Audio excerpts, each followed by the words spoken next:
Welcome to our usual hovers. I'm Meeka Nomicon, and today I'm playing for the game The Wrong Evelyn, where we play as a lonely guy, and all we want to do is have a normal conversation with our crush, if we weren't so overwhelmingly awkward. So, what are we to do? Well, create an AI clone of her to practice, of course. So let's say we do have an ex, which I will refer to as Xavier from here on out, for privacy reasons. It's up to Xavier to decide if he will be visiting the top floor of the Fraction Hotel, or to stay in the lobby where all those comfy sofas are. Being the intelligent algebraic expression that he is, Xavier has decided to visit the top room, for that is where the objectively better furniture, namely the bed, is located. You sat there fidgeting in your seat, listening to the never-ending ramblings of an obvious madman. You know what? I agree completely. What the hell are you on about, you lunatic? What has betting got to do with math? It's bad enough you stole the alphabet. This classroom was always a drag. Yet, on this particular day, it seemed just a tad excessive. Of course, for someone like Xavier, comfort was not something he'd see during his everyday travels through the realm of Algebrapolis. You died your eyes up at the clock. Any second now is what you would have said 3 minutes ago. But apparently, even the bow forgot the school is, in fact, supposed to end at some point.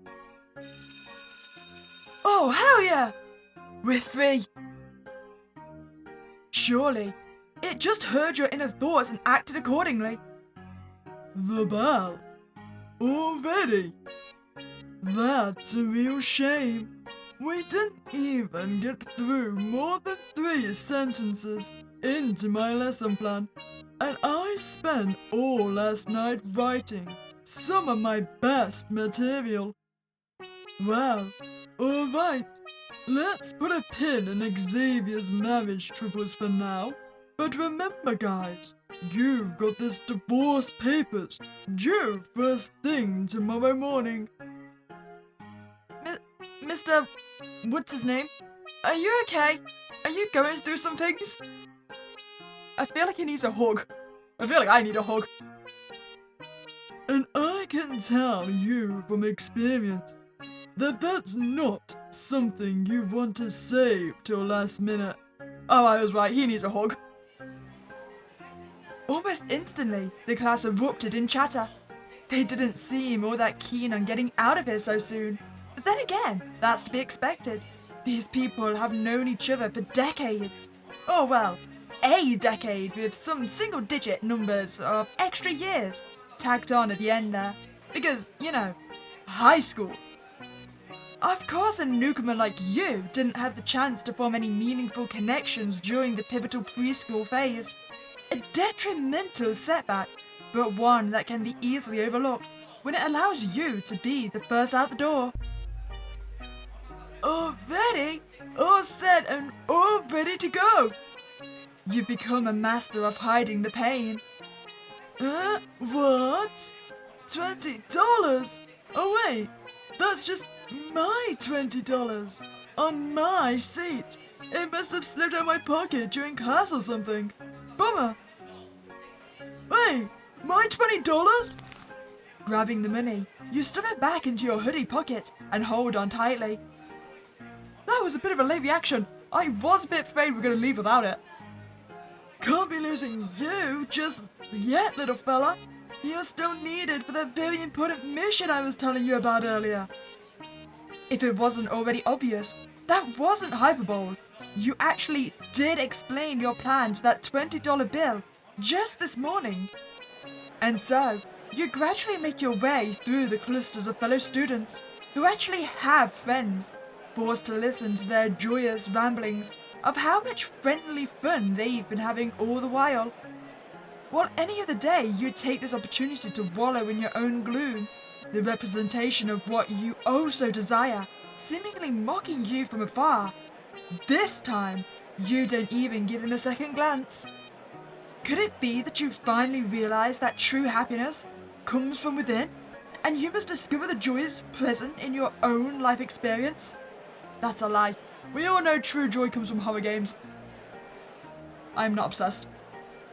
No. No, the reason you're so eager to get out of these big school doors is that you've gotten the chance to join them in their social ventures. Finally hit with the crisp breeze of the outside world, you pause momentarily to catch your breath. You don't spend very much time in this realm, but the brief occasions when you do traverse it is always a treat. Back to business. You hustle and bustle your way behind the school and off to the side near the dumpsters. Waiting for you there is your preferred and only method of transport, the hover scooter. The actual brand name is something like Hopscoot or, basically just what it's normally called with a few letters missing, because illiteracy makes good branding. Since this is your first year at the school, all your fellow classmates had already chosen their scooter lockup spots a few semesters ago. At one of the actual scooter racks and not a tree. Oh no, the muffled sounds of the soon-to-be massive student stampede can be heard, gaining volume within the school walls. You imagine yourself as the scared and mentally anguished lone survivor of a zombie apocalypse, and the barricade with which to hold them at bay is wearing thin. You've got to move quickly! Soldier! They're out for blood! As if it truly was the dawn of the apocalypse. You rush through the untying process and hop on your hover scooter without a moment of hesitation. And so, your journey has begun at the exact place it all began. Oh, no, wait. That statement only works at the end of your journey, doesn't it? Well, your journey is going to be a long one, and the outdated model of your hover scooter isn't getting you there any quicker. It's been quite some time since humanity made the breakthrough into hover technology. Yet despite those technological advancements, it seems like your part of town hasn't been receiving any substantial updates. You can only look out at the futuristic skyline miles away from the comfort of your quaint little neighborhood, wishing you could be part of all they got going on out there. It is a nice neighborhood, but this is the world of the future, and your humble little town seems to be left in the dust. As much as it pains you to admit, you feel like you can actually relate to a geographically localized community. That's gotta be a new low for you. However, that $20 shuffling in your pocket is running laps through your mind. It's not the value itself that's causing the commotion of butterfly proportions within your stomach, but rather what it entails. And those butterflies just doubled in size. Still a distance away, you slowly scoot off your hover scooter and shove it behind some nearby bushes. No luck finding any trees to hook it up on around here. The building casts a shadow of doubt on the plan you've so meticulously crafted in your mind. Path Blaster. You've been coming here ever since you discovered its existence, merely a week into the school year. One of the days you decided to actually be adventurous for once in your life, taking a different path home than you usually would. It led you to stumble upon your very own personal safe haven. Let's face it, it's not any kind of surprise why you'd be drawn to such a place. I mean, it's got practically everything a closet otaku such as yourself would like to keep in said closet, exposed on the shelves of a moderately sized building. It's got things you never thought you'd need, or things you never even knew existed in the first place. Taking a deep breath, you slowly get within opening distance to the door. Your gung-ho zombie survivor attitude from earlier is nowhere to be seen on your face now. Your grip tightens on that $20 allowance you've been saving up since last week. The pain to hold off spending thus far has been a grueling one, but if your plan comes to fruition, that pain will be a long-forgotten memory. With this cash, you can now evolve into what's most commonly referred to as a paying customer. Stepping inside, The usual scene greets you, although you can't shake the more stressful aura coating your soul. Wait, no, I'm transfixed by the DVD. Are you going to hit the corners? That's a nice touch. The anime girls lining the covers of the manga section grow strangely dim. They're beckoning you to skim through their totally wholesome contents, just as persistently as they always have, yet your gaze is transfixed on the true reason for this particular visit. Yep, it's a girl, a real one. The love of your prepubescent life. Her name? Evelyn. She's the cashier, shelf stocker, spill cleaner, basically every other job you can think of when it comes to managing a small shop like Path Blaster. Except, you know, being the manager. She was still just an employee, minimum wage kind of deal. An employee which captured your heart the instant you first laid eyes on her, which was saying a lot since you were standing so far away and peeking behind a shelf. The lesson here is distance means nothing when you're insanely hot. The scantily clad anime maidens were coating those very shelves, yet it's this real woman who's gotten your full attention. At least, this means there's still some hope left for you. With a very big emphasis on the hope. See, you like this girl, and while you're admittedly not that creepy, it's only because your social awkwardness prevents you from doing literally anything. You've been coming to this shop for weeks, yet you've never made a single purchase. This girl doesn't even have any idea who you are, let alone if you're boyfriend material. It's not like you haven't no cash to your name either. Wait, have we been hanging around the scantily clad women on the mangas every single time? Because if we have, she probably already has an impression of us. Well, it's a little bit of that.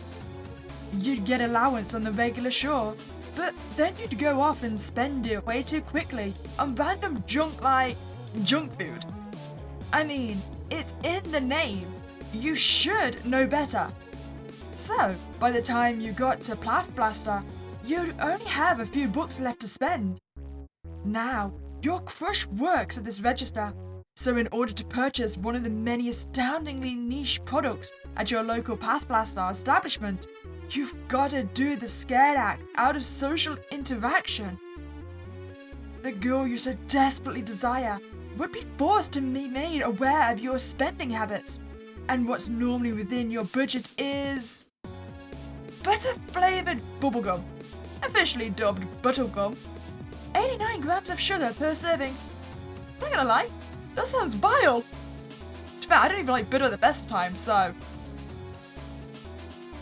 And one of 80 pens, which have the head of some anime girl on top, which go, Kya?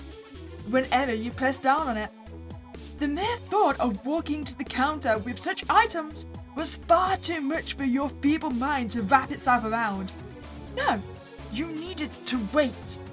You had finally saved up enough money to purchase something of actual value, something that would at the very least paint you in a good light in the eyes of your self-proclaimed soulmate. Something that would make it a bit easier to maybe, just maybe, get a casual chit-chat going on between you and Miss Beautiful before succumbing to the embarrassment and slinking away back, out the door, never to be seen again. The $20 residing within your pocket at this very moment in time has opened up a whole new world of shopping possibilities. The type of possibilities you could bring to an unassuming cashier and watch as they develop a wonderful impression of your tastes. Girls love a guy who knows where the good stuff is. You decide to steer clear of the blatantly obnoxious. This of course means that the fabled anime section is off limits. A true tragedy for sure. There's always the gamer option, but it's quite risky. You go up to that counter with some Xavier box cases, and there's a 50% chance Evelyn exclaims she's a radical gamer girl and jumps into your arms. Or she completes your purchase without a word and later vomits in the storage room. You do have enough dough for a proper game now, So it all depends on how daring you think you are. We all know what I'm gonna choose, right? We have to go to the gamer realm. You decide the 50% chance of Evelyn being a gamer girl outweighs the 50% chance that she gets nauseous just from the mere sight of you. And you walked on over into the aisle for gamers only. There's a pretty wide selection, but you don't want to waste too much time simply browsing.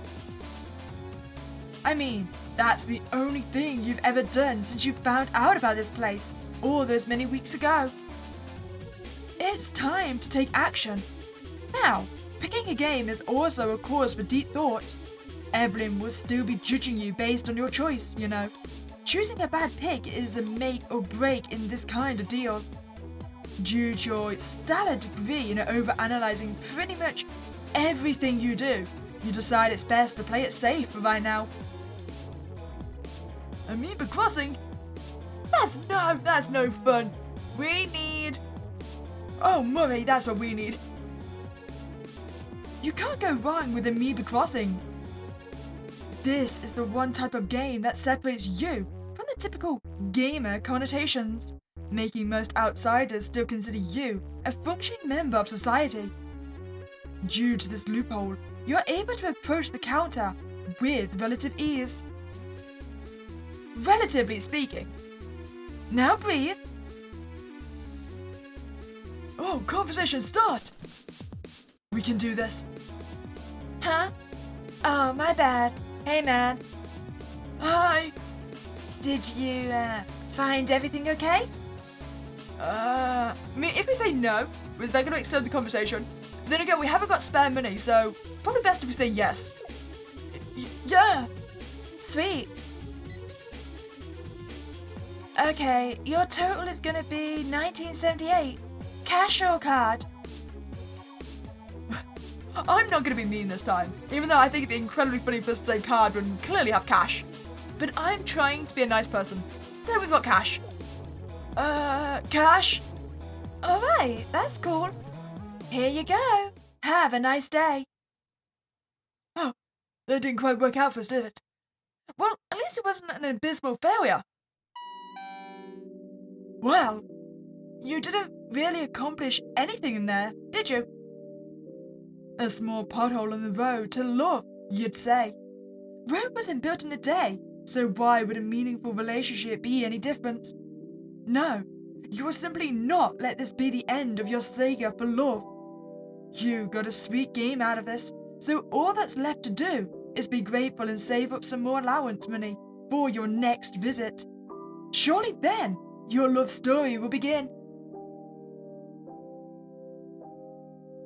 This, of course, never happened. See, it turns out that purchasing that video game was actually a curse.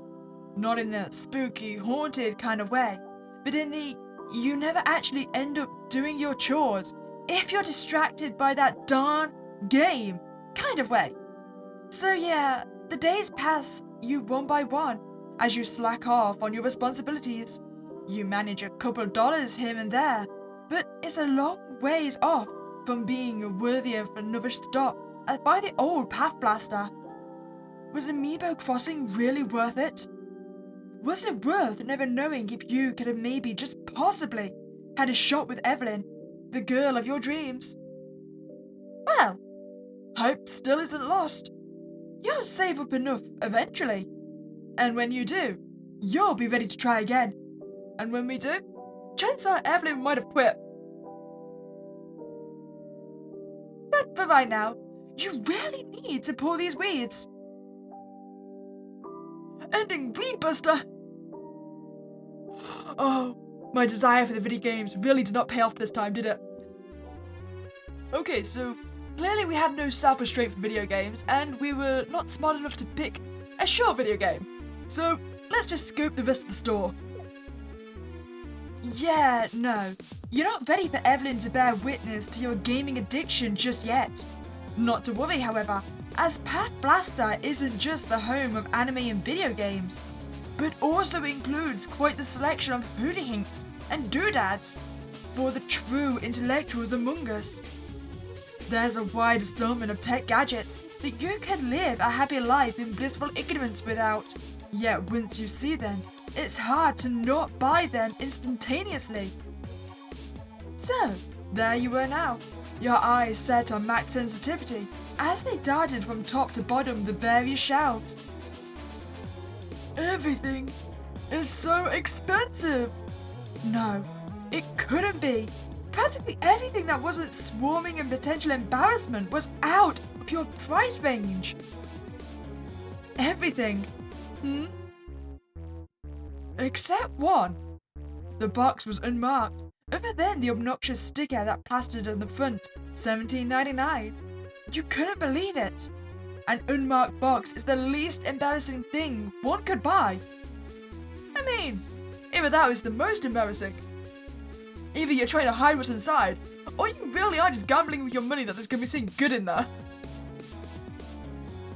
A tad suspicious, sure, but what girl could resist a man of mystery? It was perfect.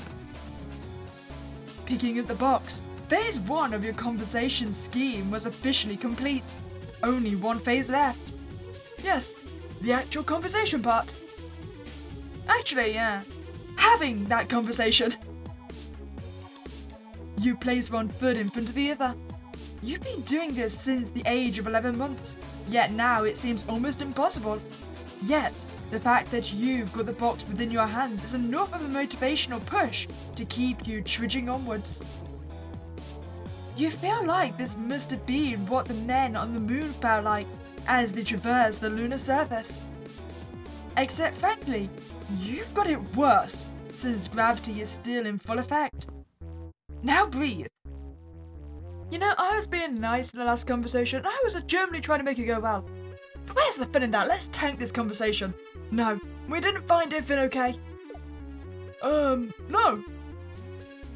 Oh. Bummer. Oh, you know what? I can appreciate the lack of care you've got here. I mean, you're clearly not paid enough to care, right? By the way, man, what's in his box? Well, I'm starting to think we don't know. I don't know. Well, alright then. Your total is, 1916. Wait, no it's not. You said it was $17.99 on the box. I am being swindled. Cash or... Here you go. You took my choice away. I was gonna make you say card. Oh, sorry. You could, go first. I was just asking if you're gonna pay with cash or card. We also accept bugle books. Also gift cards. Cash. I figured as much. Would you perchance like a bag? Kidding. I saved you the trouble. You could just take it. Oh. We are shell-shocked by the giggle. Hey, honey. Hope you had a good day. Wait! I saw that Pokemon up there. Is that Mimikyu or something? I love that one. What was that? Those butterflies in your stomach have transmuted into wasps that are now swarming your mind. Yet they're all echoing the same sound. That giggle! You've heard countless bouts of laughter during your days behind the walls of Genevieve Kai, some of which directly specifically at you, but never before has a giggle consumed your very being like this. Over and over it played on loop, occasionally interrupted by the smidge realization that you were a complete cringe fest during that entire interaction.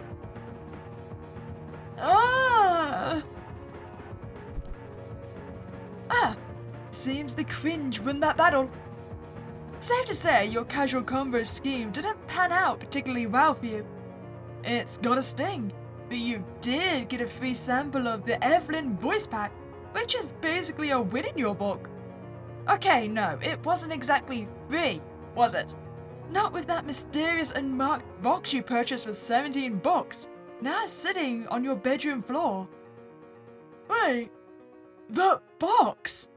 That box you spent almost $20 on that may or may not contain utter garbage. You could have gotten the next volume of More Than Being in a Marriage, but still less than knowing their name, with that kind of money. But no, trying to reason with yourself, you figure you just paid a reasonable price for a dose of Evelyn's adorable laughter. Wait, now that does sound creepy. Before you let yourself sink deeper into your cringe crevice, you figure you might as well take a little peek inside that box, just to see how much cash was burned up in the ether. Oh, replicator manual! And a dead spider. I like to think we paid $10 just for that dead spider. To your utter joy, you were in fact not met with loose machine parts, but rather fully connected parts organized together in the shape of a complete machine. The small booklet found inside was also a sure sign of a quality product. If the average Joe needs to be told how to operate it, that usually means the thing they're operating is for cool, experienced personnel only, right? Taking a gander at the first page, you're met with yet another example of illiteracy ruling the corporate world. Wow, it's almost as if they ripped your character description and slapped it onto the page. Right. Replicator, do you struggle with social interactions, especially with those you admire? Do you find yourself blabbing incoherent nonsense when conversations begin to stagnate? Are you ready to release that confidence you've got buried within? With the power of the replicator, social interaction simulation reaches new heights never seen before. It also includes more intimate options, such as getting more comfortable with your future spouse. Warning, spouse mode for advanced users only. Wait, social interaction simulation? You're unsure what they mean by that, but anything involving simulations usually entails virtual reality. Is it possible you just snagged a VR headset for $17? You quickly toss the pamphlet aside to get a closer look at your new VR headset. This is not a VR headset. If anything, it bears more resemblance to some kind of robotic jellyfish. The tentacles are very thin, yet almost unbreakable, each tipped with a small white ball of seemingly equal resilience. As for the head, it doesn't feel like it's even matching the rest of the aesthetic. While the tentacles are sleek and simple, the head compartment is the definition of big and bulky. For a more thorough inspection, you place the strange contraption on top of your bed to read the rest of the booklet.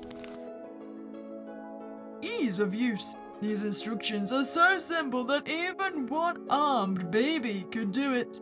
Do not allow children to operate the replicator. Step 1. Pull up a social media account of the individual you'd like to simulate. Step 2. Using a connecting cable, plug in your device into the replicator outlet. Step 3. Using the same algorithms designed to turn your browsing data into ads tailored to your preferences, the replicator will use the target's internet habits to generate an accurate portrayal of their personality.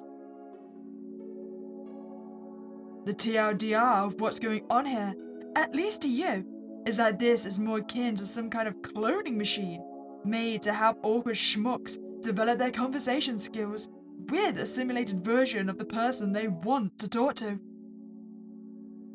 What do I get a feeling? This is basically a Black Mirror episode, right? Is something gonna go wrong? Is the replicator gonna want to take over their life? I mean, the name Replicator should have been a major giveaway. It's at this moment, in the quiet hum of your bedroom, that the the synapses in your brain flicker in a new pattern. The pattern of an idea manifesting itself. Yes, the answer has been in front of you all along. Of course, if all along was just the time span of the last 3 minutes. If you were to create a virtual version of Evelyn, you could siphon out all your awkwardness on her until all that's left of the real Evelyn is your new bold self. You know what? This seems like as good a plan as consuming a supercomputer chip to try and improve your life. It's probably going to end just as well. It'll be just like playing a visual novel, correcting your mistakes until you've obtained the good ending in the Evelyn route. Of course, to simulate someone like Evelyn, you'd need to find one of their social media accounts, and it's not like you'd already know such a thing. This was an example of sarcasm. As if it was second nature. You hop on your phone and pull up Evelyn's Instagram profile with a final speedrun score of 2.5078 seconds. You're of course not following her. That would be insane. Otherwise you could have shaved off a couple of milliseconds there. Oh well, pride before stats it seems. So, you begin to speak out loud. Any outsider would simply assume you were talking to yourself. But it was just as much a speech to your plushies as it was to you. All I gotta do is stick this plug into the thing. There we go. Oh, we broke everything. Ah!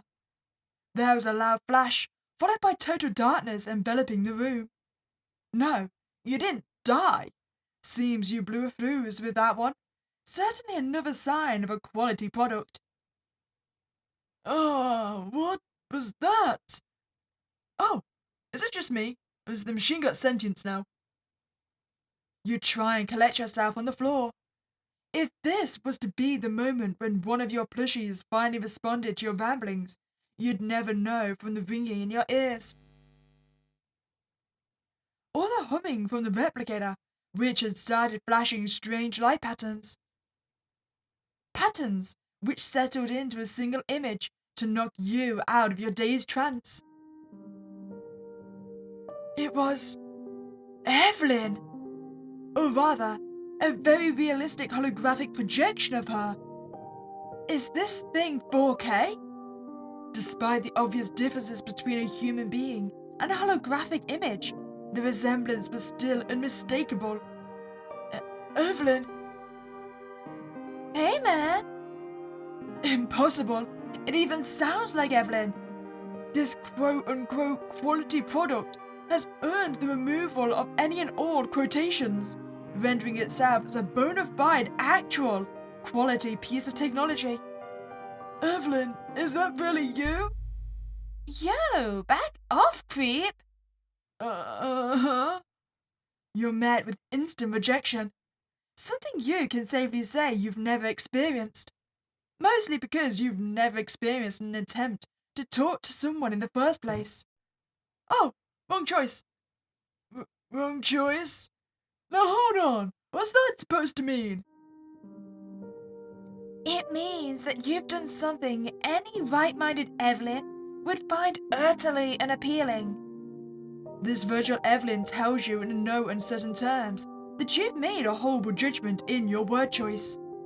Unappealing? So I take it the real Evelyn would also hate me for saying that? Well, I mean, obviously. But I can assure you that I am just as real as your so-called real Evelyn. I was crafted from her very own user data. So, for all intensive purposes, anything I say or do is as close to this other Evelyn as one could be. She's basically retelling what you had read on the pamphlet only a few minutes ago, except now the full gravity of what those words really meant has begun to truly sink in. The replicator really works. But have anyone noticed a problem yet? If replicator is already basically insisting that they're as real as the other Evelyn, when it's eventually time to turn the replicator off, I don't think this Evelyn's gonna be very pleased, right? You've done it. You've crafted your very own personal Evelyn to act out all your deepest, darkest desires, mainly involving just speaking to her while maintaining eye contact. Very spicy. The only difference is that one of these Evelyns currently likes you. Wait, you serious? She really does? I'm talking about myself. Ah. See, You've discovered the main purpose of my existence. I exist solely for your sake. I am the one who gets you into the relationship with the Evelyn you really want. And to do that, I must be programmed to favor you quite highly. This is, however, the only differentiating feature to be found between us. In every other way, I am Evelyn. You know, other than the lack of corporal body, of course. The initial awe and wonder of seeing any version of Evelyn sitting calmly on your bed, like it was just another Tuesday night, was enough to block out any rational thoughts lingering in the back of your mind about what you've truly just unleashed. But you still couldn't shake the uneasy feeling that all this was probably enough to bring you from not really all the creepy into deeply disturbing, and I'm calling the cops territory. You good? Oh, yeah, totally. So, I'm guessing you know Evelyn pretty well then? You could say that. Age 19, born in November. My favorite color is a hard pink. Between a dark coral orange or something like turquoise. I've visited 7 states in the last 8 years, and I was recently browsing Amashop for a lamp in the shape of a basking shark. I got it right? Probably. You do know Evelyn, don't you? Please don't say you don't know her. That would be extremely disappointing. Oh no, I know Evelyn. We're just not at that level of analysing our shopping habits together yet. Ah, well, that just brings up the question of why this Evelyn would be your pick for social interaction simulation. What exactly is it you know about her? Well, if I really think hard about it. Let's be real here. You didn't have to think that hard. Well, if I'm being honest and kind of just spitballing here, I mean... Aha! What? That's all I needed to hear. I think I've put it together. You have? This Evelyn is your prime pick for marriage. This is a future spouse kind of deal. Am I wrong? Future? Spouse? Marriage? I mean, wow, a future spouse, that's so crazy. I mean, I guess I'm down for marrying her when the time is right. Not like I've given it much thought or anything. Don't fight love, man. This is love. You do love Evelyn, don't you? Yes. Wow, you're actually admitting it. That's already a step in the right direction. Kudos. Well, thanks, but it's a bit hard to explain any of the reasoning for why you're even here. I know. I just like hearing you say that. It's your way of asking for my help. You and I are gonna have a little talk. And we're going to keep talking until you've turned from whatever this is into a total charisma machine, worthy of Evelyn's time.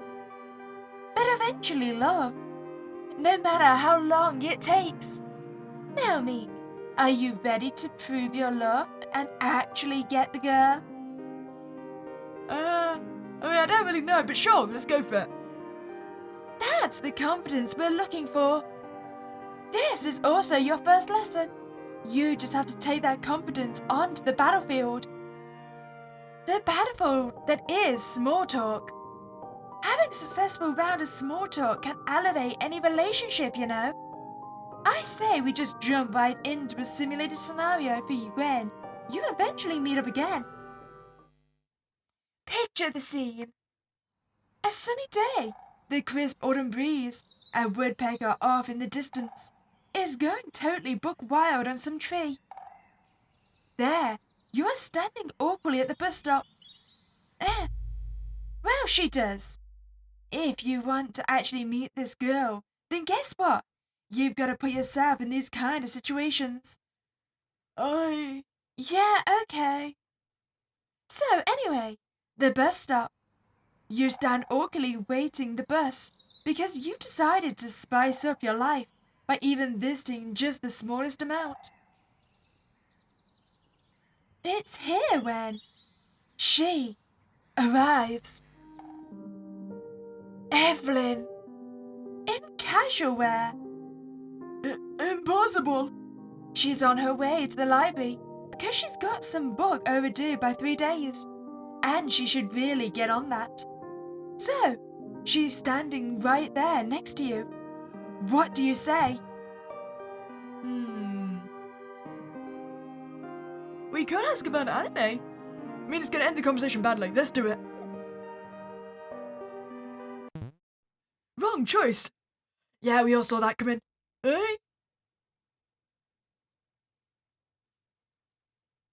Oh, come on, You literally work in an anime-themed shop. Do you know how many vegans work in the fast food industry? No, but... Well, neither do I, since Evelyn apparently doesn't search up that kind of info during her free time. But if it's Probably a lot. They're all probably miserable. I'm here for my paycheck and the air conditioning, dude. Now, if you're gonna start with an icebreaker like that, I think we have to double our study time. Study time? Well, yeah. You're clearly in desperate need of my help. Desperate? Being how obviously desperate you were, the rest of the night was filled with you being taught the do's and don'ts of Evelyn-based conversation. At one point, you must have fallen asleep. You'd never be able to pinpoint exactly when, but you're only aware of how sudden it must have been from how quick you woke up.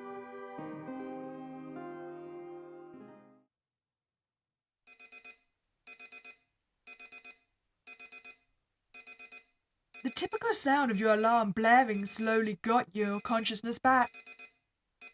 Wait, since when did you ever have an alarm? You might be the top contender for most generic student at Generic High, but you still haven't stooped that low. The fact that you wouldn't normally have an alarm, and yet one was ever so loudly echoing through your ears, was enough of a wake-up call that you woke up even faster than someone would if they were a regular alarm user.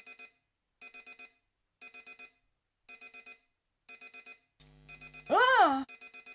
About time you woke up, bro. Today's the big day. Big... what? Where am I? And what's with the beeping? Oh, you mean me? I'm a revolutionary piece of modern technology, and you think I wasn't built with the ability to create annoying noises? It's frankly the second major feature I have, besides cleaning your loved ones. Okay, cool, but why am I on the floor though? See, that's what I was worried about.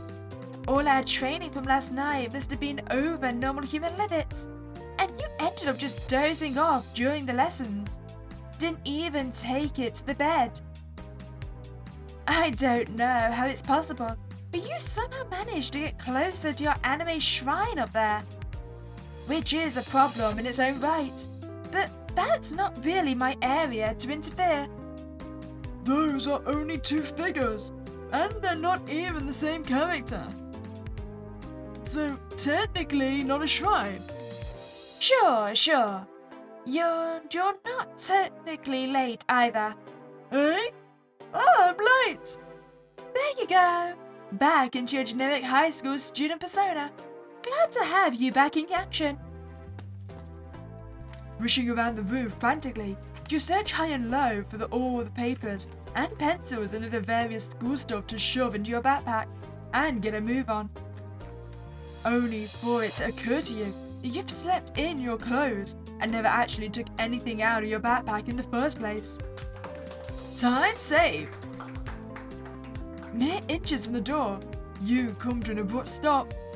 You can't believe this thought hasn't occurred to you until now, but... Hey, Evelyn? What's up? You're fine here on your own, right? Or do I have to turn you off? You don't turn me off. You wouldn't turn off the so-called real Evelyn, would you? What? No, of course I wouldn't. I just figured that since you were like, You're supposed to treat me as though I was Evelyn. And that's how this works, man. So, would you trust that other Evelyn to stay in here? trust? I mean, I still don't really know her all that well. I guess I'd want her to be in my room. Well, that's great. Bye-bye. Not having the time to stand here and feel uneasy about this, you scoop down the stairs and feel uneasy as you do. Massive time save. Morning, honey. Don't mind the mess. Mama's just going ham. I'm not actually making ham. It's just breakfast. Sure enough, sitting beautifully on your plate is none other than a single frozen waffle. It's perfect. But you know, if you wait any longer and attempt to savor each bite, you'd be practically begging to get written up. In fact, sitting here thinking to yourself about how late you are. Thanks, Mom. I'll take it to go. Okay, sweetie. Maybe I will make some ham for dinner. The morning air hits you as you stumble out of the front door. No more time left to waste. You hop up on your hover scooter and take off down the road. The same hover scooter you last saw being thrown into the bushes before waddling your way into Path Blaster. Yesterday. Oh, we don't have our scooter. Seems that hover technology won't be of any help anytime soon, leaving you to reluctantly begin the treacherous journey to Genetic High on foot. Walking through your admittedly pleasant suburban neighborhood. Of course, in this mood, you'd never admit that. 20 minutes later. So, then it was Yasmin who ended up texting Xavier that night, and it was enough of a wake-up call to get him to finally realize which girl was the one for him. Oh, we made it! Well, if it isn't Meek interrupting class before I could get a full sentence worth of story out my mouth. But Mr. W, haven't you been telling this story for like the past 20 minutes? Well, yes, I have. However, all I've been doing was recapping the story thus far, just to get you in the right headspace to be tackling the sensitive matters of the algebraic expressions love life seriously. Something I should have done in my own relationship, but it's not good to dwell on the past.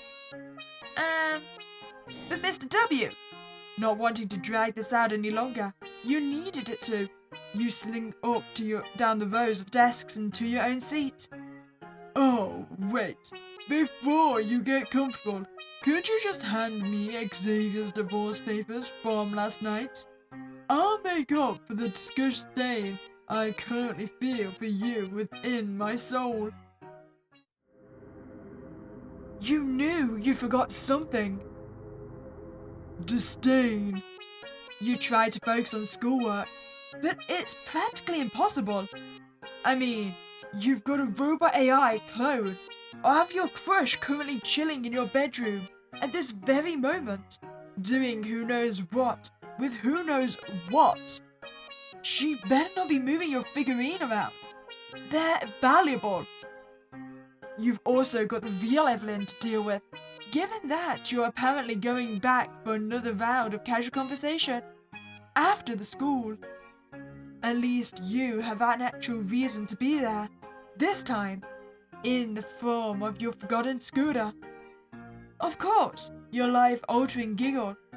encounter being the reason for such a blunder could never be thought about for more than 2 seconds without a short circuit of your brain wasps. Oh sure, now the clock knows exactly when it's time to go.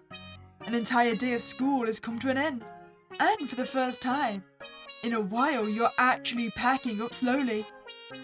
Already all set and ready to go, as I'll ever be.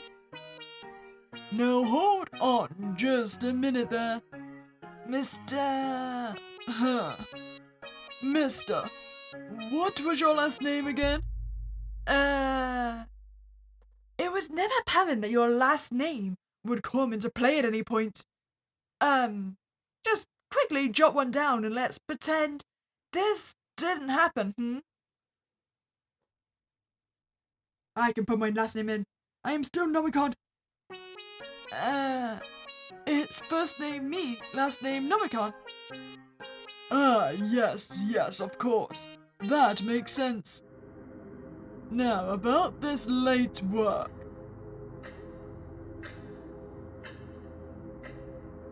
Are you really gonna make me do it after school? Much later. Turns out divorce papers really are complex, especially when they keep asking you to solve math problems every other sentence. Just imagine if you ended up. You quickly bash that thought out of your head. Mr. What's his name? Your divorce papers. Thank you, Meek. But please never say those particular words in that particular order. It fills me with deep sadness and regret. Staying after school to finish that assignment was a damper to your plans, but you had to inspect the damage. Looking down at your wrist, you remember you've never worn a watch, so you shoo your eyes up to check the clocks lining the school walls. Turns out you weren't actually that late in the grand scheme of things. Yet, with added negative bonus of no horror scooter, a long stretch of walking is all that sits between you and your destiny.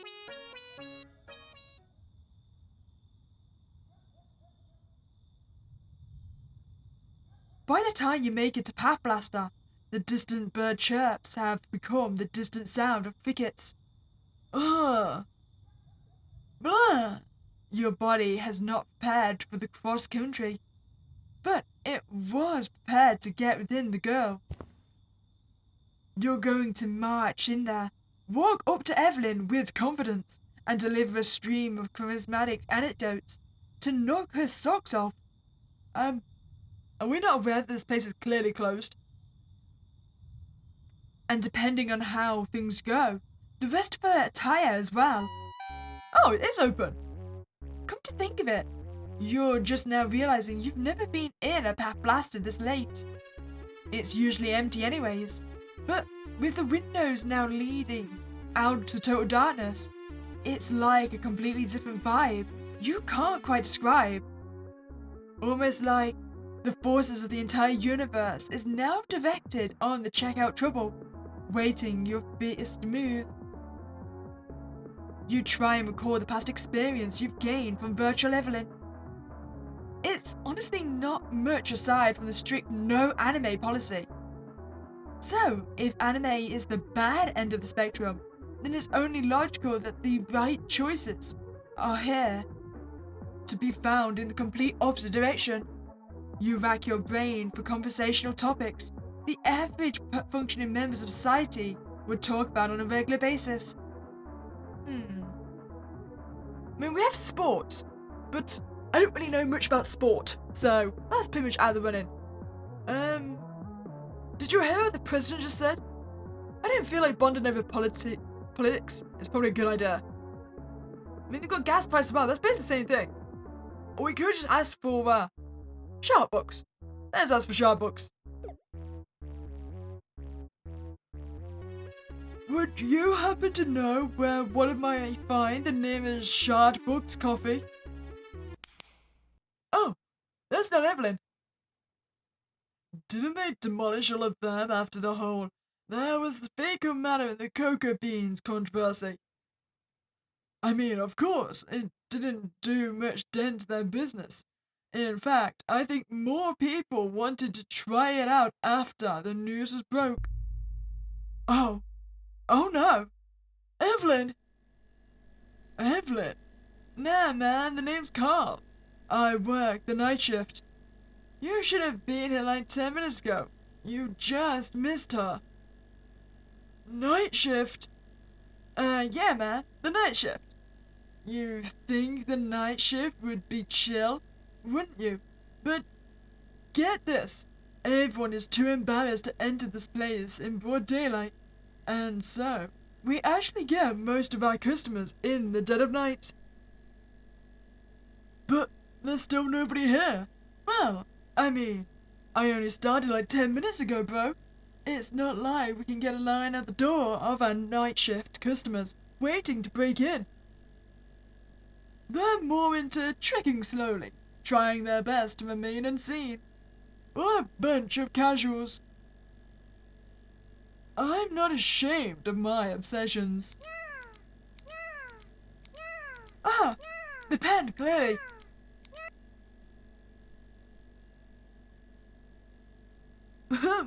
Anyway, are you, like, looking for anything in particular, or... You know what? Do you have the latest volume of More Than Being in Marriage, but Still Less Than Knowing Their Name? Yep, you're so defeated. You've succumbed to actually making a legit purchase. This setback really hit you hard. Stepping back out into the chilly evening air, you stand motionless. In your eagerness to get to Evelyn, you've forgotten standard labor laws. Of course she wouldn't be here working this late. So you do what you do best. Imagine yourself as the tragic hero of some epic storyline involving deaths of loved ones and deep-rooted angst. This is the part when the loved one dies in your arms. No! Eventually, you awkwardly pick yourself up from the asphalt and make your way home, continuing to sulk about your now multiple previous failures. Meek, honey, you're so late. What happened? Where were you? I was at the store looking for... Then just forget it. Doesn't matter. There's bigger ham to fry. Am I actually making ham? For a certain special someone. Thanks, Mom. I'm not talking about you, silly. I'm talking about your little secret girlfriend. But of course, you'll always be my special little man. Thanks, Mom. Wait. What secret girlfriend? My what? Your girlfriend. And Mom always knows. I found her just sitting in your room while you're at school. Scared the dickens out of me, to tell you the truth. You, eh? Why would you leave her in your room all day? That's not good boyfriend material. Look, son, I know you think it's based and mean to sneak your concerningly green girlfriend through the window, ignoring the fact that she was also naked. And let me tell you, I used to feel the exact same way. I would sneak a guy into my room on occasion when I was your age, most of the time also naked. Not your father, by the way. Oh, I feel like we're gonna be so traumatized by this conversation. It was a different guy. Cool, Mom. Anyway, I don't want you sneaking people in and out of our house. Got it? No more sneaky. Sure, Mom. No more sneaking. Exactly. I say we just rip off the band-aid and get her used to being comfortable around this house. Yeah. Wait, what? That's why I've invited Miss Evelyn and her lovely father over for dinner tonight. You did what exactly? Oh, hush now. She was all for the idea. told me her father's phone number without a moment's hesitation. Seemed pretty eager. Now go put something nice on, and we'll be ready to pig out. As a wave of calm washes over you, you make your way back up the stairs to your room. So calm. Oh, so very calm. So, feel like saying a certain 2 words? Maybe 1. That still works. You got Evelyn to come over to my house? And she's on her way right now with her father! No need to thank me. Oh, wait, I just asked you to. Seriously though, you should thank me. She'd never set foot on your street without me. How did my mom not realize that you were a hologram? Whoa! Could we maybe refrain from the H word?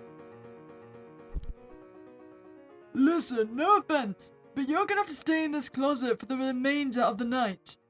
What makes you think she'd ever set foot in here? She's here! Ever so slowly, you make your way back down the stairs. You've never really taken the time to appreciate good architecture, yet right here and now, you find yourself savoring each and every step for as long as you can. There he is, my man. Hi, my little... yo there, Meek. What's up? Surely you'd like to introduce yourself to our guests. Howdy! Wow, it's very homey in here. Well, it is our home. Oh no! You're right about that one now, aren't ya? Oh! As if to rub it into your socially inept face, the parents seem to have clicked almost instantly. Actually, no. Checking the time on that one, it was, in fact, actually instant. Your thoughts are cut short as Evelyn, the Evelyn herself, walks up to you. The Evelyn, in your house. And she's right there. Look at her. It may not have fully dawned on you just yet. So, you're the fake boyfriend, huh?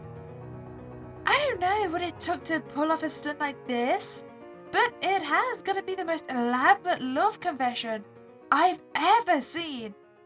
Frankly, I'm impressed. Yet, not as impressed as I would be if I actually, knew who you were, you know? You looked out because I'd already mentioned a guy once or twice within earshot of my dad, so convincing him I'd been secretly dating someone was honestly a pretty smart move. Not that you would have known that, I hope. How'd you even get my dad's number anyway? Dude, don't tell me you have the guts to pull off half a scheme like this, but can't even follow through with it? Wait!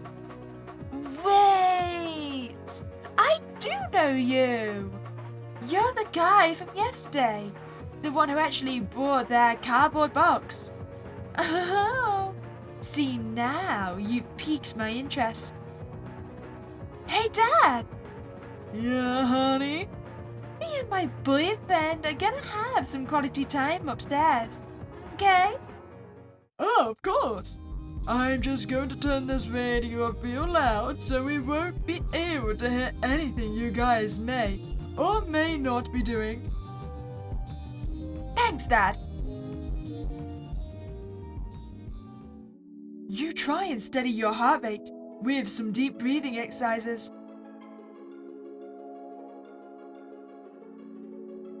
Oh, achievement unlocked. There's a girl in your room, bro. Are you, actually okay?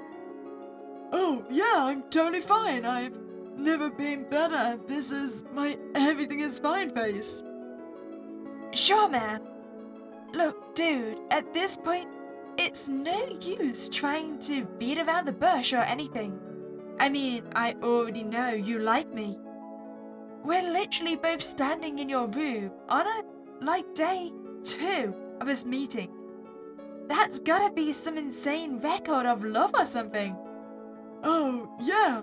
I totally didn't know anything about you before yesterday, when I met you for the first time. But, I mean, you probably pieced this together earlier. But I feel like I should come out and say it now. There's kinda already a guy I'm interested in. Oh, Yeah, this guy at work, the Path Blaster. Yeah, he's been pretty sweet. And right now, we're just good co-worker buddies or whatever. But, you know, something might happen. I don't know, man, it's weird. Anyway, I'd say you also seem sweet to make you feel better or something. But like, all of my interactions thus far have just been you buying stuff. And then me standing right here in your room, talking about another guy. So I feel like it's not a good time to judge. yeah, probably. But, you know, I think my dad is gonna mingle with the ham for a while now. So we may as well get comfortable. I say, says Levy. Or Cab DM. Or let's just roll with this, eh? This ain't the kind of thing to happen every day, right? What? Really? Well, yeah, man. I don't even like ham, so I'm staying up here no matter what. I mean, I think some ham can be pretty good. Just look at bacon. That's all I've ever done with bacon. Well, but Hey, that could be my problem. Maybe if I actually tried bacon, I'd realize it was one kind of ham that matters, changing my entire outlook on pig-based meat products forever. yeah, maybe. Hopefully. As she scans your room, you realize the true ramifications of not having enough time to clean things up. I mean, for crying out loud, you still have several anime figures just sitting right out in the open for anyone to see. Massive rookie mistake. You wish you could just get out of here, or simultaneously giving Evelyn and her dad amnesia. Or, I guess, you want them to be the ones to leave, but that didn't sound right either. Your brain was conflicted on whether or not this was the best or worst the day of your life. Yo, dude! Yo, dude! What's your name? What? Your name? So I somehow haven't asked your name yet. Kind of makes situation weirder than it's supposed to be. And don't start talking about the movie, cause then I really will ditch this place. Sir, Meek. Meek? You know, you strike me as more of a Matt kind of guy. I don't know why. Really? Matt? I don't know why, okay? Some people just look like they're called Matt. This is true. You've met many people that look like Matt. Huh? Evelyn glances behind her towards one of your many shelves. You're flat out lying to my face, bro. No. I can assure you that my name is not Matt. I could show you my birth certificate, but I honestly have no clue who it is. I'm not lying about that either, by the way. You have a Nuga Tuga figure. Oh, that? Well, yeah. What? You, Toiga, huh? You actually got one of those. I mean, I mainly like it for the craftsmanship, you know. They're practically the modern version of Greek statues, if you really think about it. As modern art pieces, the only reason I'd ever want one of those things is real, though. Dude, I've been looking for one of these for ages. What did you just say? This figure, bro. I've been needing one to complete my own collection. I've been searching for months. Nobody seems to sell them online anymore. Unless I've just been looking in all the wrong places or something. You collect. You're actually into this stuff? What? Do you mean I work in an anime nerd shop, man? Nobody in their right mind would set foot in such a place if they weren't at least a little into it. They called me a madman. Yeah, man. I'm an avid collector. Well, avid in the sense that I never give up looking for figures. Actually, getting them is a real hassle. You still can't believe what's unfolding in front of you. Does this girl actually share a common interest with you? An interest that, up until now, you've never had the opportunity to show off. And it's anime? It's not perfectly clear what happens in the moment. Scientists are still debating, but it was almost like a rush of adrenaline, enveloped your body in an instant. Except, instead of masking your physical path, it shut off your social awkwardness in one foul swoop.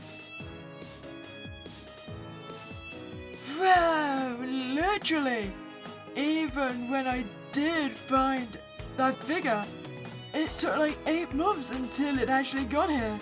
I basically forgot about it by the time it showed up. The service even ended. Acted as a pretty nice surprise though. Oh yeah. Yeah, I find most of my stuff in person.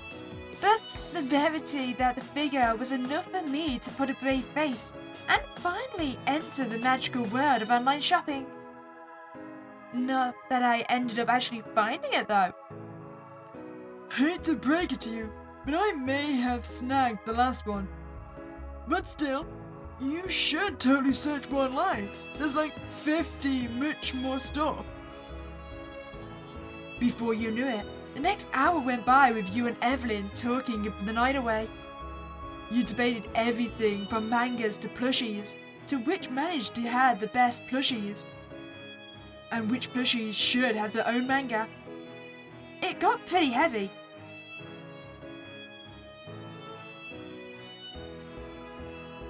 But you could say that for the first time in your life, you were thoroughly enjoying the conversation. It didn't feel like a game anymore, with a set of good and bad choices to navigate through, but rather a genuine way of expressing your feelings to someone who actually cares to hear them. And because of that, you'll hold on to this moment forever. You and Evelyn have now reached the stage of bonding where you're forming some kind of crossover that breaks the bounds of genre, medium, and overall sanity. But hey, you are having fun. So, this Omurigi was what? This dark tentacle monster following him all the time? Right. Well, without giving away too much in the way of spoilers, yep, pretty much just the gist of it.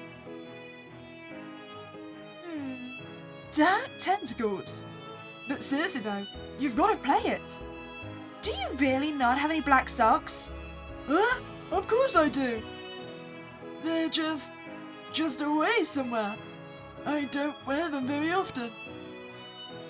Betcha they're in the closet. I wouldn't doubt it. Hey, wait! Don't open the door! Don't tell me. You've got a giant doll dressed up like me in there, don't you? No, that'd be crazy. Could you imagine? Relax, man, it's no biggie. I'm a certified boundary respecter, so I won't be opening this closet anytime soon. Or anytime later. Unless, of course, you change your mind. Or, the closet opens on its own. I don't really really know why I'm still talking about this. Bro, what are you looking at? What is that thing? Man, that's what was in the box. Surprise! But it's me. How?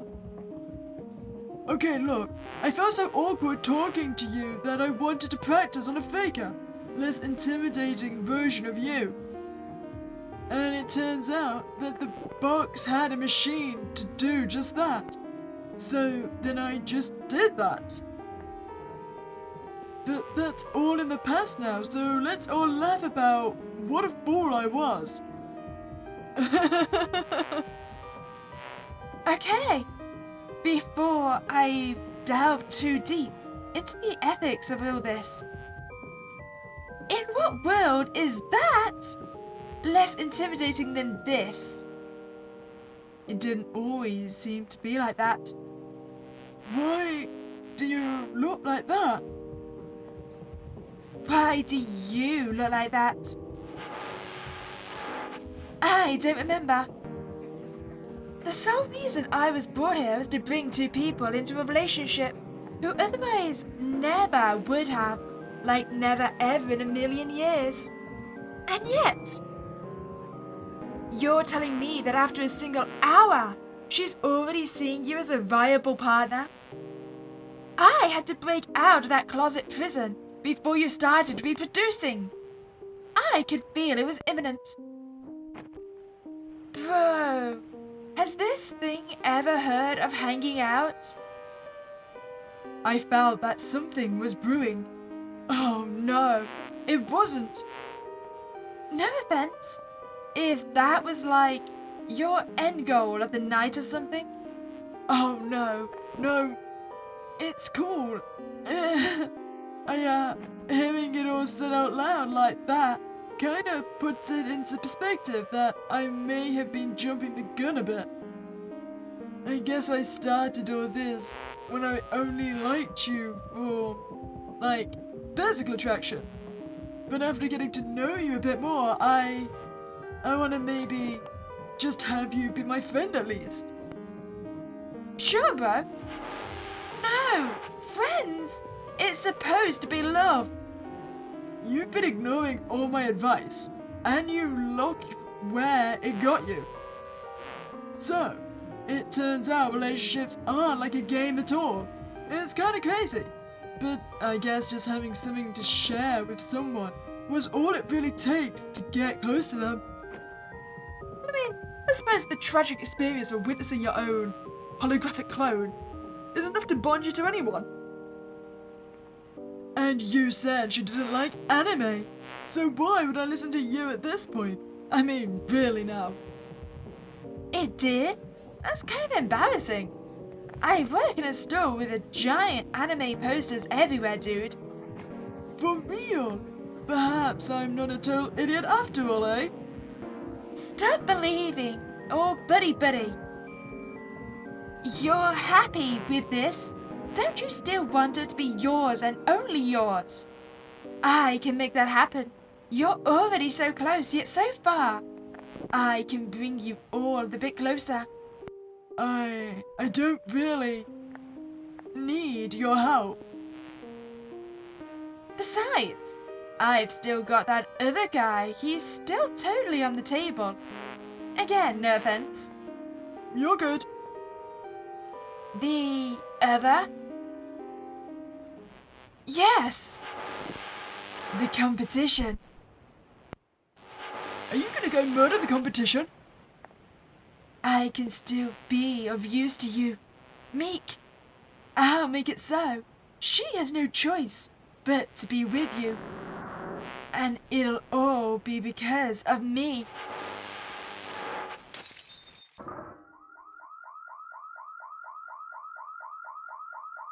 Oh, damn!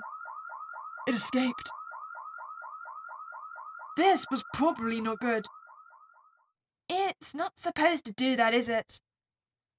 Well, if I'm being perfectly honest, it's kind of hard to say. I mean, I've only known it for about a day, and not even a full one at that. So anything it should or should not normally be doing is totally indifferent to me. Hey, But no, my guess is that it probably shouldn't be doing that. But seriously though, I'm like 89% sure it's on its way to Path Blaster right now to go kill the other guy or something. I know this is a lot to take in, but we should probably go stop it, right? yeah, sure. Now my hover scooter. Is a bit wonky. Dude, I'm old enough to drive. But there's only one seat. A car. I can drive us in a car.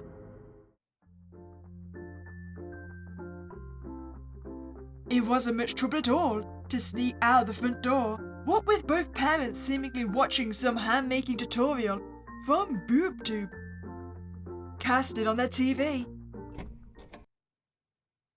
You and Evelyn hop into the front seats of her dad's SUV.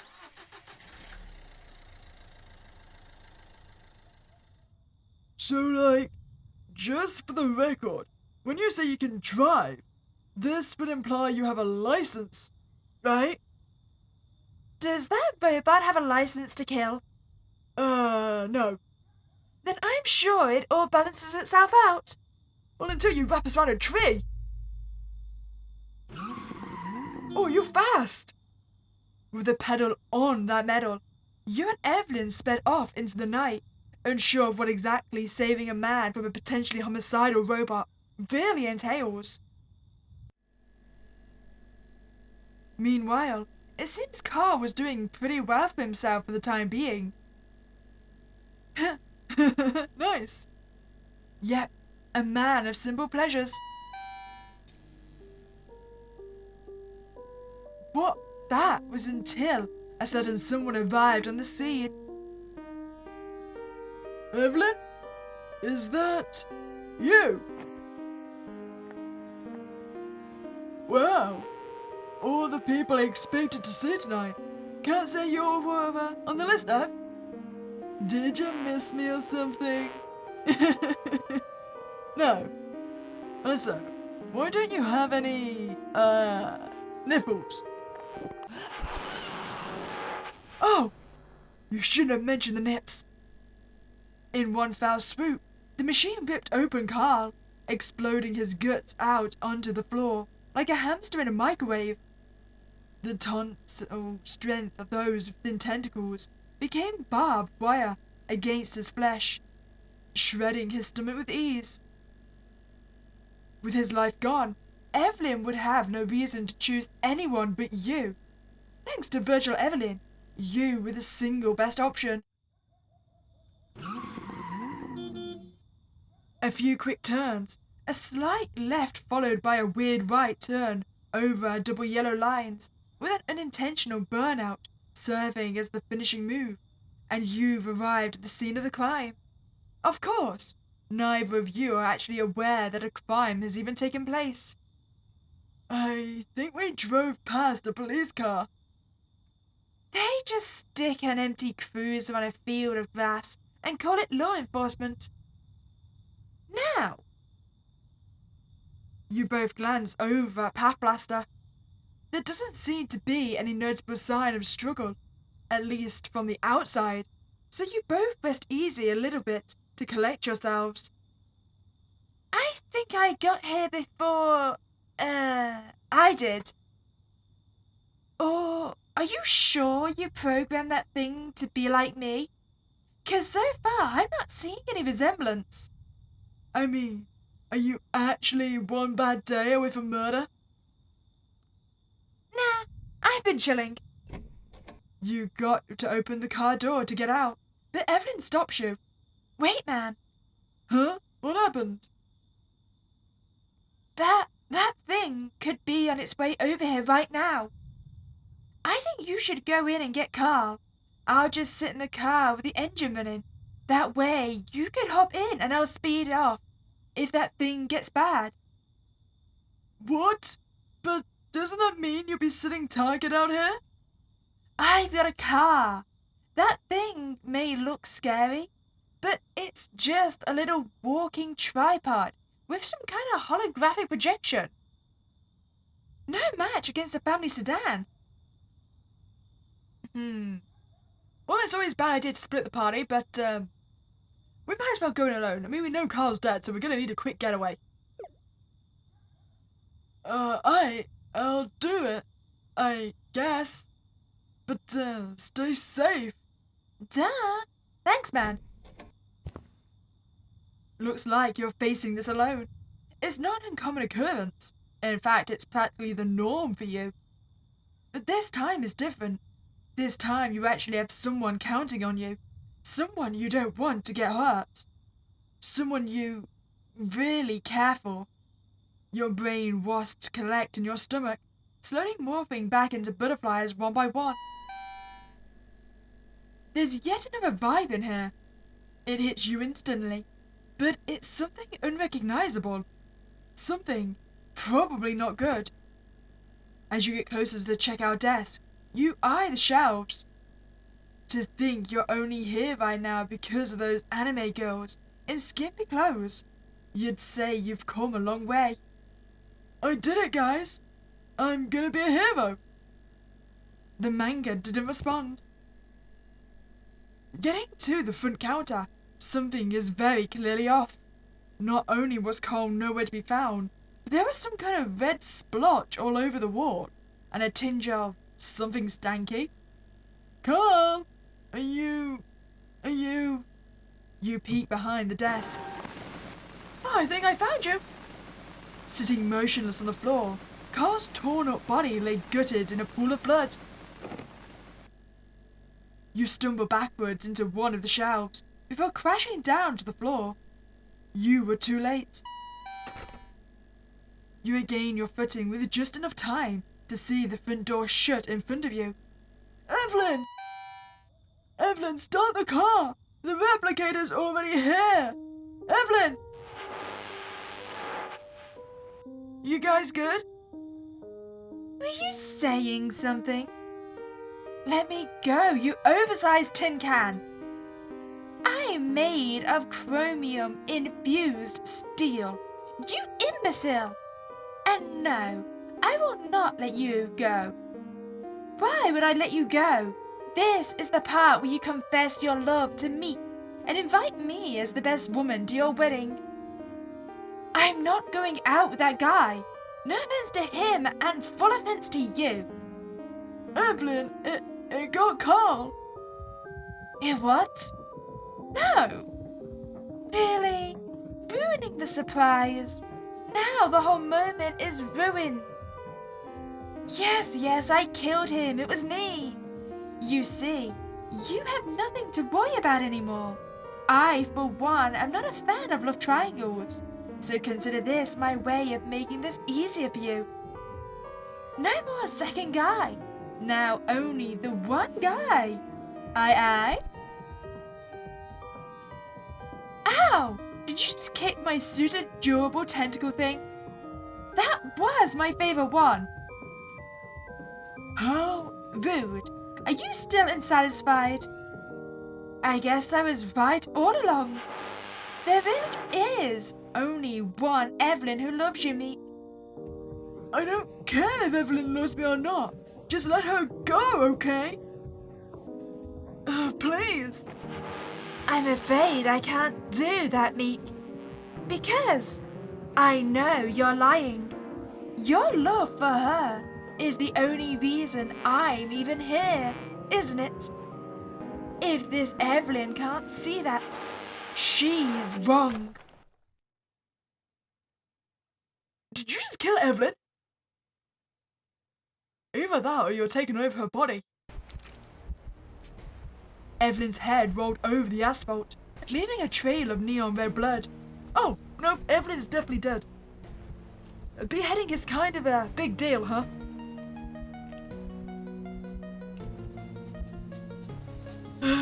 Eh? Why don't we go on a date sometime? We could go to the park. Or maybe watch a movie or something. Let's just get out of this place. I've never been too fond of anime, you know. Oh, I found the bad ending! I think I've also got myself a holographic wife.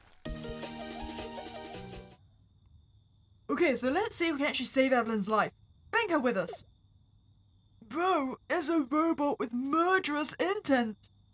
I don't think it's safe for either of us to be alone. Alright, let's go. Certainly this does mean you're going to have to see the death of the person you like. Walking into the Path Blaster, you're both met with a flickering light and a strange vibe enveloping the room. What the? Don't tell me you turned the lights off again. Yo, Carl! Trying to trick the public into thinking we're closed is a terrible business model. Carl! Yo! Are you there? Carl! Come out wherever you are. I'm helping. Hey, you fellas. It's me, Carl. Huh? Why do you sound like you're doing a near perfect impression of me, doing a terrible impression of you? That's actually an impressive feat. Oh, I don't know. Why don't you tell me? You! Carl! No! You actually killed him. Hush, hush, hush. You're spoiling the surprise. I'm doing a dramatic reveal right now, you see. Ahem. Oh, yes. I'm glad you both came here together. Now I can tell you the good news. As a collective group. Massive time save. Ta-da! Mr. Love Interference can interfere no more. Hold your applause. You're supposed to be applauding for this to work. You killed him. Bruh, bit slow on the uptake, are we? Do I need to give you another rundown?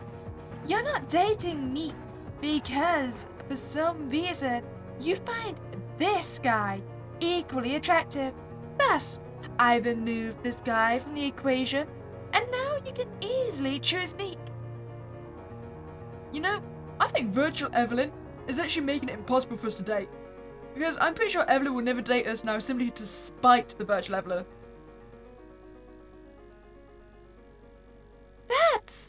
That's not how this works! That's not how love works, you sicko! You think I'd even want to see Meek ever again after tonight? No offense to you personally, man. All good here. What? In an instant, the thin tentacles of the replicator wrap around Evelyn and hold her tight. Evelyn! Are you still unsatisfied? Perhaps I was right all along. Maybe I'm the only right Evelyn for me, and the rest of you are just defective or something. Your heart beats faster. You feel like you have to do something for once in your life. No, you know you have to do something. Suddenly, you hear a voice, then another. Then it seems a whole ensemble of shouts echo through your ears. It's not something you sense from your ears. No. It's coming from your mind. It's as if you hear the voice of Miss Nuga Tuga herself, calling you from beyond the page. While this is usually the moment when you're tempted to read their own book, you feel like she's directing your attention to something else. You notice a single manga far off in the back, sitting alone in its own little display case. Onesie, the complete collection. It's Onesie, the complete collection, also known as the longest manga of all time, bound into a single book. Wait, actually, I think I've seen that. I don't think it's the entire collection because there's so many of them. but a lot of the One Pieces all combined together. And it's goddamn massive. I wouldn't even know how you could read that. This shouldn't be physically possible. And yet there it is. Granted, it is impossible to actually read, but it serves more as a collector's item. Something that they can place on their shelf and glance at every couple minutes to think about their money spending choices. Yeah, that pretty much sums up my thoughts as well. It's at this moment, in the frantic scuffle between human and machine illuminated only by a single flickering light, that you gain an idea. A very, very stupid idea. Yup, that'll work. Fighting through the pain and doing your best to ignore the do not touch collector's item label, you nab the book of the shelf and hold it tight. Time seems to slow as you turn back to face the Evelyn scuffle. She's still wrapped up tight by one of the tentacles, yet the rest stand firmly planted to the yellow floor. Once again putting on a brave face to mask the pain within your otaku soul, you stretch the book wide open from the center, creasing the spine into oblivion. The newer quality of the book makes it fight back against you, trying to pull itself inwards. Exactly what you need for this to work. You're one shot, and then you throw it. Say goodbye, wrong Evelyn. The book snagged all three tentacles, still on the ground, pulling them along as the momentum of such a heavy book ripped the replicator off balance, and it wasn't long before. Oh, damn! That was gonna happen. Smash! You know, for such an evil killer droid, you're very breakable. Oh shit, by daylight! I like that one. That's a good one. What? What did you do? Oh, she's gonna be traumatized that we wrecked the One Piece book, right? I disrespected manga for the first time in my life. Well, I'm pretty sure it just saved my life, so thanks. Oh, you're welcome. Let's get out of here. It was a quiet ride back to your house, but you eventually made it into the driveway without any more casualties. I mean, did we make sure that thing was fully destroyed? Like, were we yanking out all the cables? Because it could still come back. I understand if you never want to see me again. With Carl, That's not your fault, okay? I know you could have never planned for this to happen, and I don't want to lose two friends in one night. What? You'd actually call me your friend after all this? Well, besides saving my life, you're not actually a bad guy. And honestly, I think I'm just super sad right now, and I just need someone to fall back on. You let Evelyn cry in your arms in the front seat of her dad's SUV.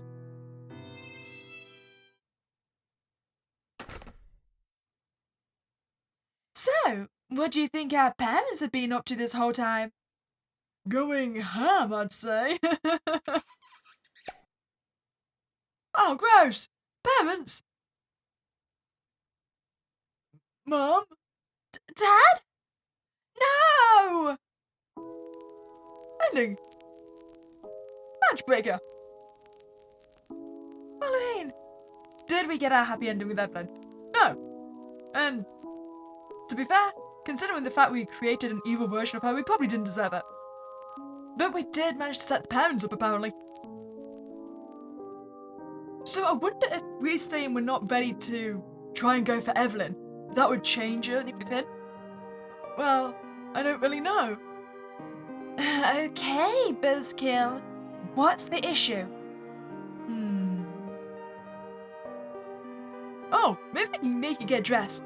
It's just hard to talk to you when you're, not wearing anything. Not wearing? Oh! This is just my default appearance. You know, because it changes depending on what kind of simulation we're doing. See? If we were at my place of work, Path Blaster, if you didn't know, I'd turn on my employee uniform. Well, could you please put on something? Because you're practically the spitting image of my crush. And even though you're bright green, it's, harming my ability to truly focus on anything else. Well, looking through her shopping history, it seems she bought some pajamas 1 month, 2 weeks, and 3 days and 9 hours ago. So I could give those a try. What are these pajamas? I think I love them. I feel like I also should recognize that character. Is it Digimon?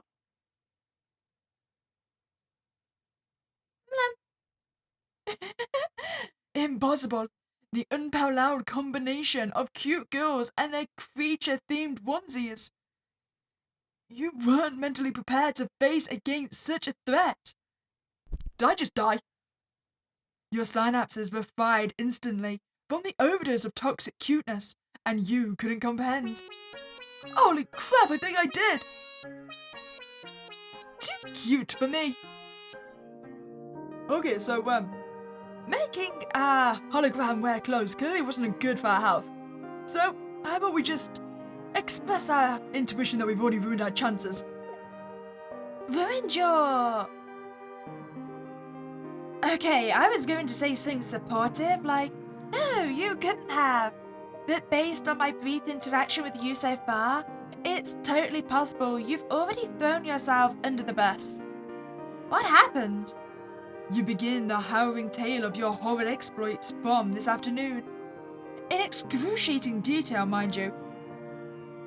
All the while, virtual Evelyn's face becomes more and more soulless, which is really saying a lot when it comes to a holographic projection of an AI.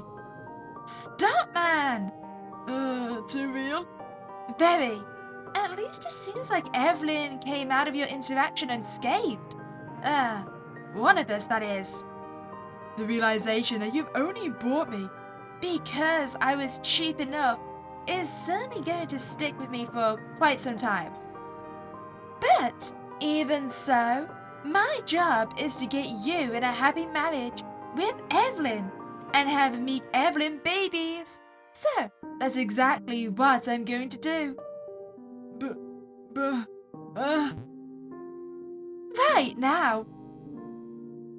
Let's pretend you're going back for another visit, because we both know that despite the cringe festering within you, I'm just too cute to let slip by. I know this was a traumatic incident and all, but you do have to start speaking.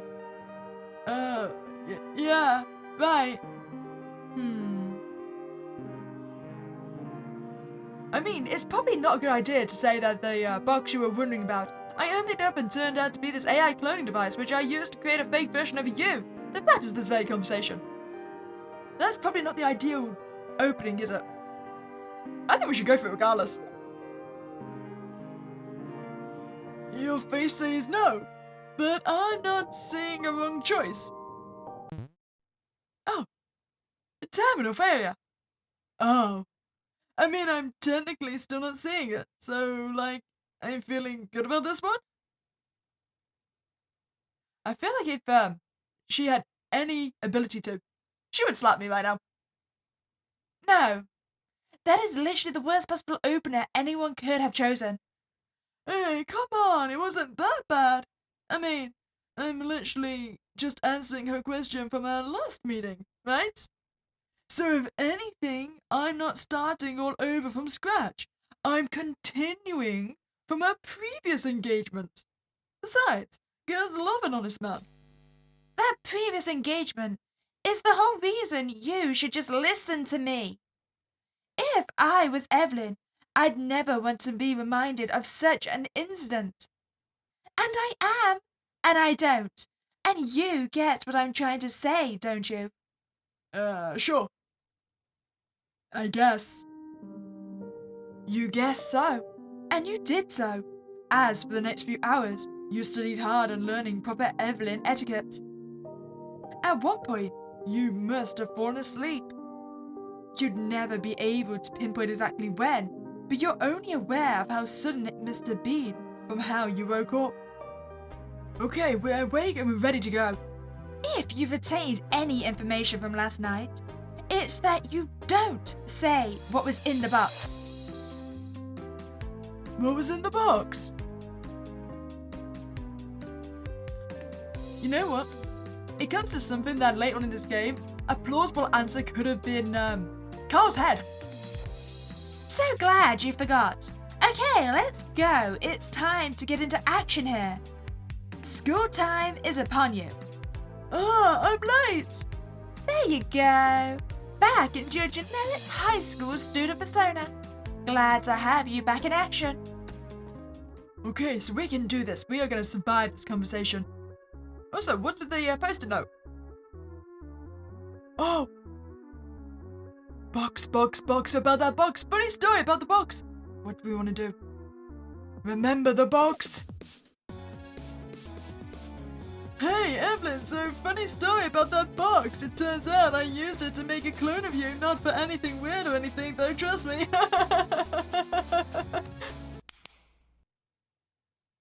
We're lucky. Oh no. Evelyn? Evelyn? Nah, man, the name's Carl. I work the night shift. Well, virtual Evelyn can't murder us now. So, about this so-called Evelyn clone thing you were talking about. Feels like something I should be worried about. Oh, no, I wouldn't dwell on it too much. Yeah, no. I'm gonna be dwelling on that for the rest of the night. Anyway, are you, looking for anything in particular, or... Just browsing, and now just leaving. Okay. Stepping back out into the chilly evening air, you stand motionless. In your eagerness to get to Evelyn, you've forgotten standard labor laws. Of course you wouldn't be working this late.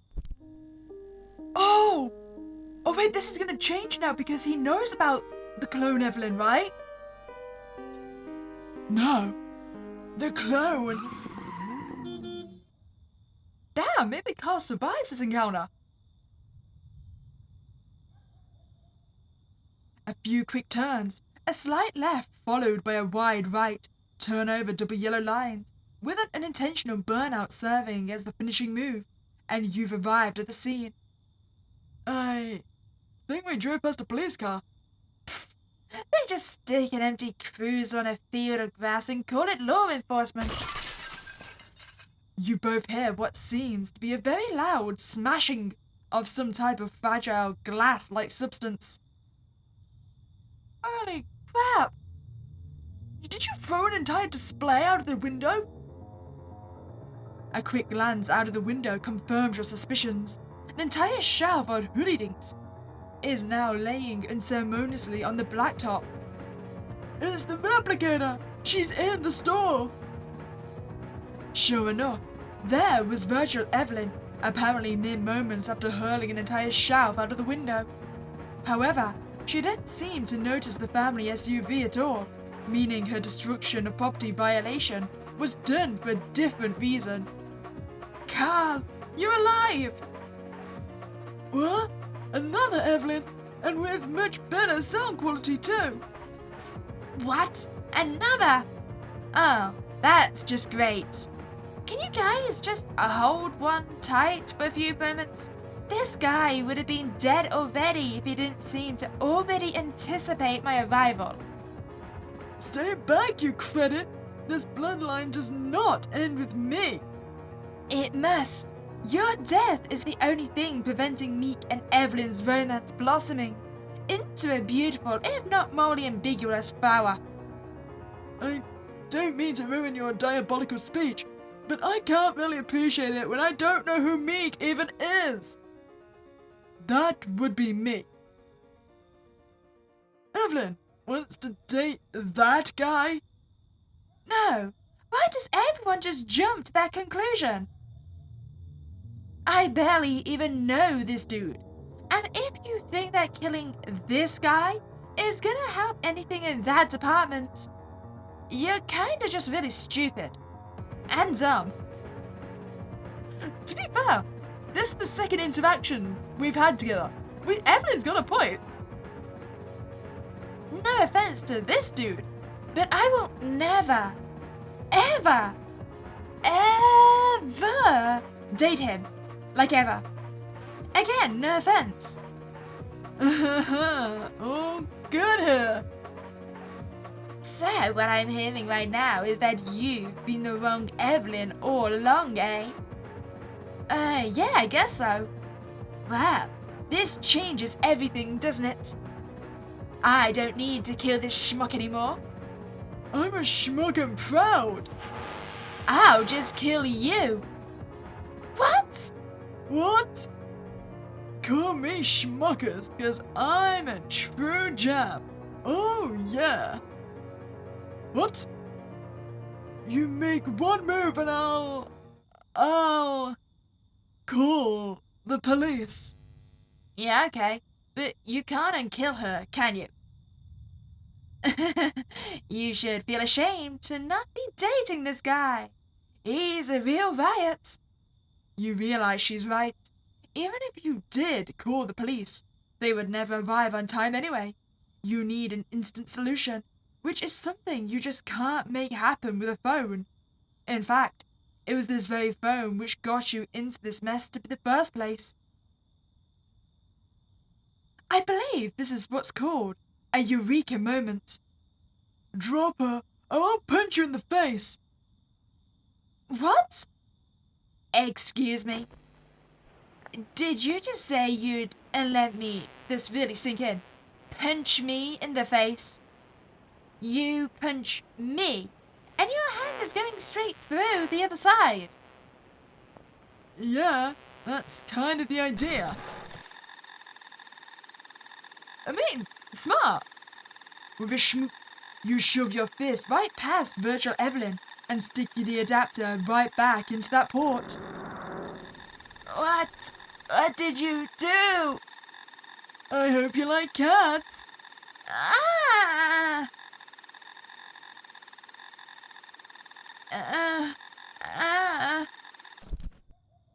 I don't think Evelyn likes cats. Oh! You know what? I don't know if this is better because cats can be vicious. We still might die here. Gazing down in the disabled mess of a replicator lying down on the backtop, you're met with a continuous rotation of cats staring back at you in a cat-like way. The replicator replaced all previous Evelyn data with that of the cute kitties' daily in-ground count, giving you an endless stream of virtual kitties. Look at the little guys! I know! I shouldn't be surprised by anything at this point, but what? This is amazing!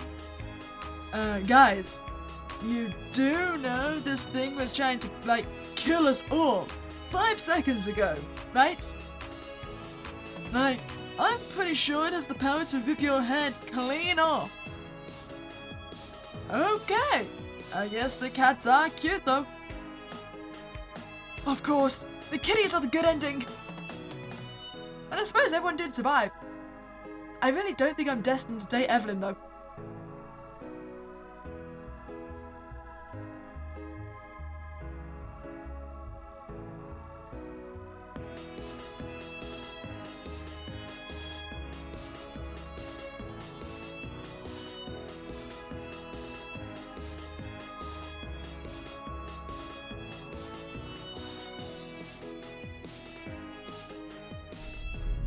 So what I'm learning here, supercomputers, AI-generated cloning machines, it's just really not a good idea to get them involved in dating, huh? If you enjoy that time here, I'd really appreciate you to like this video and subscribe to this channel. But other than that, it was Spooky Day and I'll catch you next time, guys.